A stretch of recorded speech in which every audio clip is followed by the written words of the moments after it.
बिस्मिल्लाहिर्रहमानिर्रहीम। Welcome to my channel. आज हमारे पास जो समझने के लिए टॉपिक है वो है सुपरनोड एनालिसिस।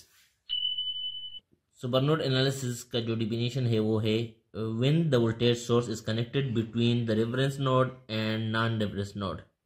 अगर हमारे पास एक वोल्टेज सोर्स हो वो रेफरेंस नोड और नॉन रेफरेंस नोड के दरमियान कनेक्ट हो तो उसको हम सुपरनोड कहते हैं। या हमारे पास the voltage source is connected between two non reference nodes. अगर हमारे पास एक वोल्टेज सोर्स हो और वो दो नॉन रेफरेंस नोड के दरमियान कनेक्ट हो तो उसको हम सुपर नोड कहते हैं। अब हम सुपर नोड एनालिसिस के स्टेप्स देखते हैं। ये हमारे पास सुपर नोड एनालिसिस के स्टेप्स है। नंबर 1 है identify nodes end voltage sources. हम नोड आइडेंटिफाई कर लेंगे और वोल्टेज सोर्सेज को देख लेंगे। Identify super node, remove voltage source and apply KCL to supernode to get equation। Supernode को आइडेंटिफाई करेंगे कि कौन सा वाला जो है वो नॉन रेफरेंस और रेफरेंस नोड के दरमियान कनेक्ट है वोल्टेज सोर्स तो वो सुपरनोड होगा, या हमारे पास जो नॉन रेफरेंस के दरमियान वोल्टेज सोर्स कनेक्ट होगा तो वो सुपरनोड होगा। पहले हम उस सुपरनोड को आइडेंटिफाई कर लेंगे, फिर जो सुपरनोड का जो वोल्टेज सोर्स है उसको रिमूव कर लेंगे और जो सुपरनोड हमारे पास कंप्लीट रह जाएगा उसको हम KCL अप्लाई करके वोल्टेज जो हमारे पास इक्वेशन है उसको फाइंड कर लेंगे। जो थर्ड स्टेप है वो है apply KVL to supernode loop to get another equation. जब सुपरनोड पे हम पूरा इक्वेशन फाइंड कर लेंगे तो उसके बाद हमारे पास जो जितने भी रेजिस्टर है उसको हम रिमूव कर लेंगे और जो सुपरनोड का लूप है जिस लूप में सुपरनोड आता है उस लूप पे हम KVL अप्लाई कर लेंगे और हमारे पास दूसरा इक्वेशन आ जाएगा। Solve the equation and get your answer. फिर उसके बाद जो भी हमारे पास इक्वेशंस आए हैं उसको हम सॉल्व कर लेंगे तो हमारे पास जितने भी अननोन है वो हमारे पास फाइंड हो जाएगा। अगर हमारे पास वोल्टेजेस है नोड्स पे तो वो भी फाइंड हो जाएगा। उसके बाद अगर हम रेजिस्टर के थ्रू जो करंट फ्लो कर है उसको फाइंड करना चाहते हैं तो वो भी फाइंड हो जाएगा। तो ये हमारे पास सुपरनोड एनालिसिस के स्टेप्स है 4 जो हमने देख लिए। अब हम एक एग्जाम्पल सुपरनोड का सॉल्व करते हैं। ये हमारे पास एक एग्जांपल है सुपरनोड का। इसमें हमारे पास दो वोल्टेज सोर्सेस है, एक 14 वोल्ट है और दूसरा जो है वो 6 वोल्ट है।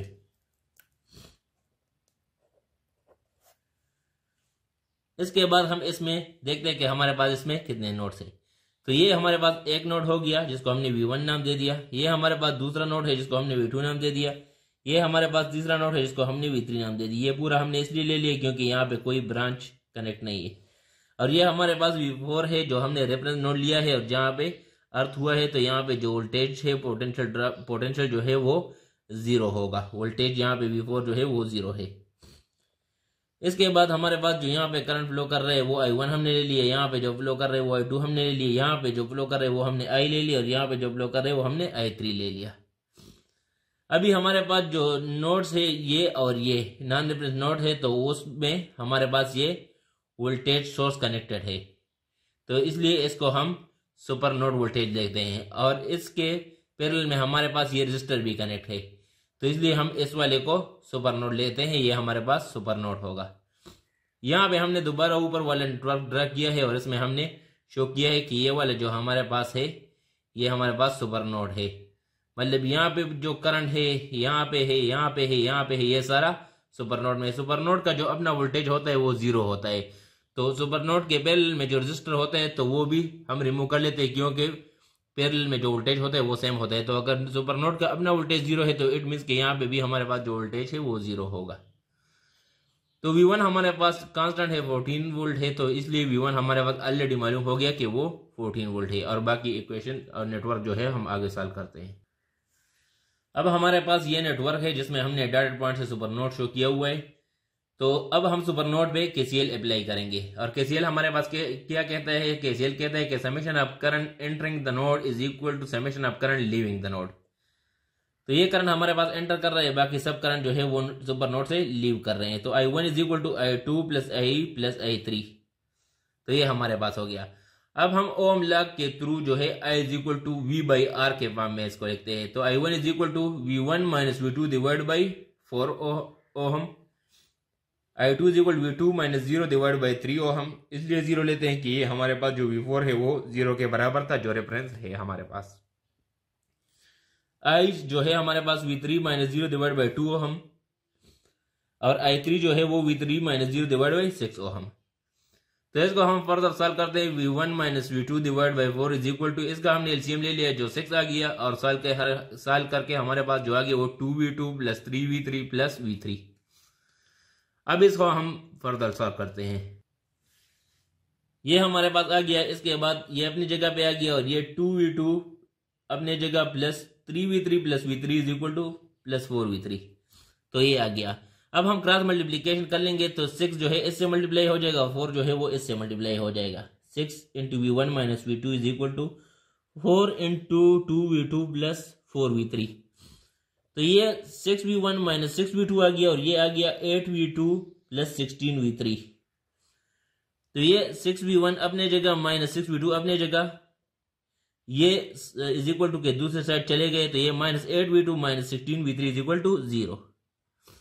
तो ये 6V1 अपनी जगह आ गया, minus 6V2 minus 8V2 add हो गए जिससे माइनस 14V2 आ गया, माइनस 16V3 अपने जगह गए इज इक्वल टू 0। V1 का जो कांस्टेंट वैल्यू है वो स्टार्ट में हमने देख लिया जो 14 वोल्ट है, तो वो हमने पुट कर दिया यहाँ पे। तो हमारे पास जो इक्वेशन बन गया वो 84 minus 14V2 minus 16V3 is equal to 0। हमारे पास ये इक्वेशन बन गया। 84 को अगर हम इक्वेशन के दूसरे साइड पे ले जाए तो वो माइनस 84 बन जाएगा। ठीक है, अब हमारे पास है now remove resistors and apply KVL to super node loop. अब हमारे पास जितने भी रेजिस्टर्स है उसको हम रिमूव कर लेंगे और जिस लूप में हमारे पास सुपर नोड है उसको हम केवीएल अप्लाई कर लेंगे। तो ये डॉट जो मैंने शो किए ये वाले ये और ये यहाँ पे रेजिस्टर थे जो हमने रिमूव किए हैं और ये हमारे पास सुपर नोड है जिसपे हमने केवीएल अप्लाई कर दिया। तो केवीएल अप्लाई करने से यहाँ पे हमारे पास माइनस है तो ये minus V2 minus 6 volt plus V3 is equal to 0, ये हमारे पास हो गया। तो V2 को हम दूसरे साइड पे ले गए और V3 को और माइनस 6 अपनी जगह छोड़ दिया, तो इसका साइन चेंज हो जाएगा plus V2 minus V3 is equal to minus 6। तो ये हमारे पास बन गया इक्वेशन 2। अब हम इक्वेशन 2 के साथ 14 मल्टीप्लाई कर लेंगे क्योंकि हम अभी इक्वेशन को जो हमारे पास दो इक्वेशन आ गए इन दोनों इक्वेशन को हम सॉल्व करेंगे अभी। तो इन इक्वेशन से जितने भी हमारे पास वेरिएबल है जो अननोन है उसको हम फाइंड करेंगे। तो इक्वेशन 2 से जब हम 14 मल्टीप्लाई करते हैं तो 14 into V2 minus V3 is equal to 14 into minus 6। तो ये बन जाएगा 14V2 minus 14V3 is equal to minus 84 क्योंकि 14 इंटू 6 माइनस 84 आ जाएगा। अब हमारे पास जो इक्वेशन 1 और इक्वेशन 3 है, ये जो इक्वेशन आ गई इसको हमने 3 नाम दे दिया, इसको हम ऐड कर लेंगे। तो इक्वेशन 1 हमारे पास है minus 14V2 minus 16V3 is equal to minus 84, ये हमारे पास इक्वेशन 1 है। और इक्वेशन 3 जो है वो है 14V2 minus 14V3 is equal to minus 84।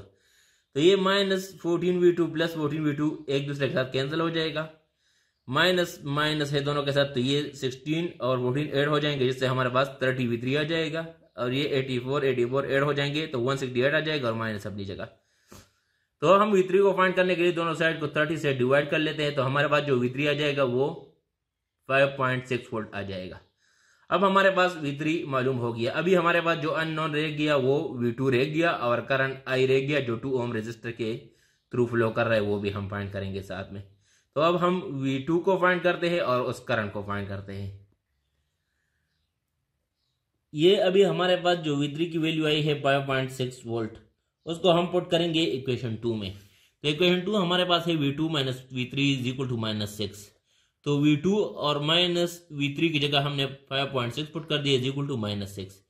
तो V2 अपनी जगह रह गया और माइनस 5.6 दूसरी साइड पे चला गया जो प्लस हो गया, तो ये हो गया V2 is equal to minus 6 plus 5.6। तो V2 जो हमारे पास आ गया वो माइनस 0.4 वोल्ट आ गया। अभी हमारे पास हम करंट मालूम करते हैं जो कि 2 ओम रेजिस्टर के थ्रू फ्लो कर रहा है। तो हमारे पास ओम लॉ है वो है I is equal to V/R। तो V जो है जो 2 ओम रेजिस्टर के across current flow voltage flow कर रहा है वो V3 वोल्ट है जो हमारे पास 5.6 वोल्ट है और 2 जो है वो उस रेजिस्टर की वैल्यू है। तो ये हमारे पास हो जाएगा I is equal to 5.6 divided by 2। जो करंट 2 ओम रेजिस्टर के थ्रू फ्लो कर रहा है वो है I is equal to 2.8 ampere. तो ये हमारे पास वोल्टेज V1 है 14 वोल्ट, V2 हमारे पास आ गया माइनस 0.4 वोल्ट और V3 जो है वो हमारे पास आ गया 5.6 वोल्ट और जो करंट 2 ओम रेजिस्टर के थ्रू फ्लो कर रहा है वो आ गया 2.8 एम्पेयर। तो ये था हमारे पास सुपर नोड जो आज हमने बहुत एक्सप्लेनेशन के साथ देख लिया। इससे पहले हमने नोडल एनालिसिस भी देखा है और मैश एनालिसिस भी देखा है, सुपर मैश भी देखा है, थ्योरम भी सारे हमने कवर कर लिए हैं, Norton theorem, Thevenin theorem, maximum power transfer theorem, superposition theorem. और आपको अगर कहीं किसी और टॉपिक में भी मसला हो तो आप कमेंट सेक्शन में कमेंट करके मुझसे पूछ सकते हैं, या इसमें भी किसी टॉपिक में कहीं भी मसला हो तो आप कमेंट में पूछ सकते हैं। Thank you for watching.